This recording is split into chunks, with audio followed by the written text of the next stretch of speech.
I tried to capture some of the changes that are going on the web with this video last year that about half of you have seen. This is the machine is using us. And I started with text and thinking about how it was different than a world based in text. I could have started with TV. It might have been an interesting video as well. But I started with text on paper and thinking about what it meant to move to digital text and what that move really means. I'm just going to speed this up so you don't have to watch the whole thing. But in general, what I was trying to get at was that when you unpack the impacts of digital text and you think about the separation of form and content, blogs, wikis, tagging, all of these things, it leads to a necessity to really think what the web is all about. That it's not just about information, that it's actually about linking people, and it's about linking people in ways that we've never been linked before. And in ways we can't even predict because it's changing almost every 6 months now. There's a new tool out there that connects us in some new way. So I suggested at the end of that we were going to need to rethink a few things. And as an anthropologist, I sort of see everything as connected. So I really have the sense that we're going to have to rethink all of these things. I actually have a theory about each one of these if you want to pin me down in questions, even about love. So what really surprised me after the video was, and I think what really drives home the point, is not the video itself, but what happened afterwards. So I uploaded this on a Wednesday, and it was Wednesday before Super Bowl Sunday, and that becomes important, and I'll tell you why in a second. So I actually made it by myself on this kind of, frankly, it's not a very nice computer, in the basement of my house here in Kansas. And I was working alone, except for I was actually sort of collaborating with a guy in the Ivory Coast of Africa because he had uploaded some of his music. I'm a horrible musician, but he had some great music. He uploaded it, and he put a Creative Commons license on it, which meant that I could use it for my video. So we were able to collaborate across time and space, essentially. Now, this is then on Friday, so 2 days after I uploaded it, you can see it had 253 views. And I had to take the screenshot because as an anthropologist, if your work reaches more than like 200 people, this is a really big deal.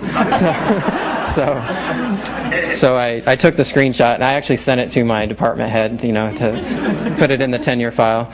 And then that was on Friday. Saturday it had jumped to over 1,000, and I thought, oh, okay, something's going on here because it was actually growing exponentially, and I could actually see the count speeding up. It was going faster and faster. And I thought, okay, what's going on? So I started looking around on the web trying to figure out what was going on. And I found it at dig.com. So what dig.com is, dig is a place where it's basically like user-generated filtering. So what you just saw was the video was user-generated content. This is like user-generated filtering where the users can get together and they can give it a thumbs up if they like it, they can dig it, or if they don't like it, they can bury it.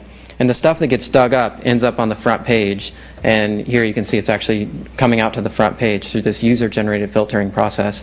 And then several thousand more people see it. Then the same thing is going over on Delicious, where a lot of people are tagging it. So if you guys don't know how tagging works, for example, if they're watching the video here, they can push a button and then it tags it for them. It basically bookmarks it, but those bookmarks are shared with the world. And so when they tag it with a word like Web 2.0, it goes back to Delicious on the Web 2.0 list. And there's a lot of people actually sort of watching this list who are interested in Web 2.0 or whatever it is you're interested in, and you watch that list and you'll see these things appear. So this is user-generated organization, but because this stuff is actually being distributed out and coming right onto people's front page in many cases through RSS feeds and this type of thing, it's also user-generated distribution. So you think about this massive media machine that we've existed with for so long and the massive distribution system and organization system and all this, there's now a user-generated alternative to all this. And that's what really moved this video around the web.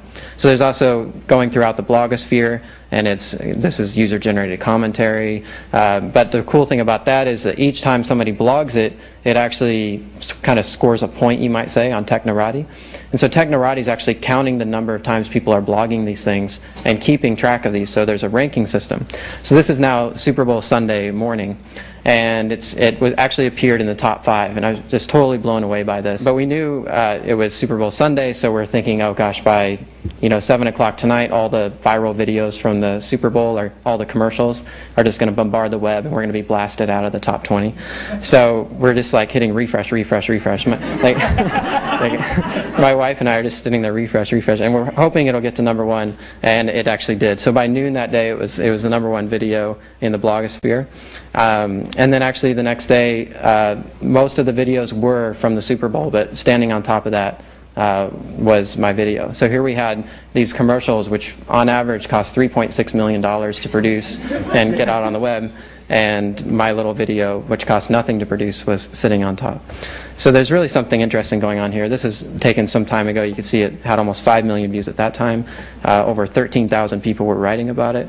It went on to local news, at which point she noted, who knew anthropology could be so much fun? You know?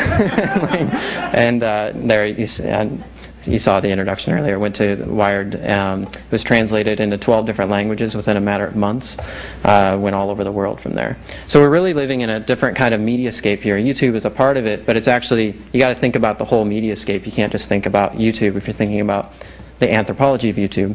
And so my video is an example where posted on YouTube, I send it out on email, it travels in through the blogosphere, it goes through Facebook and MySpace and Dig and so on.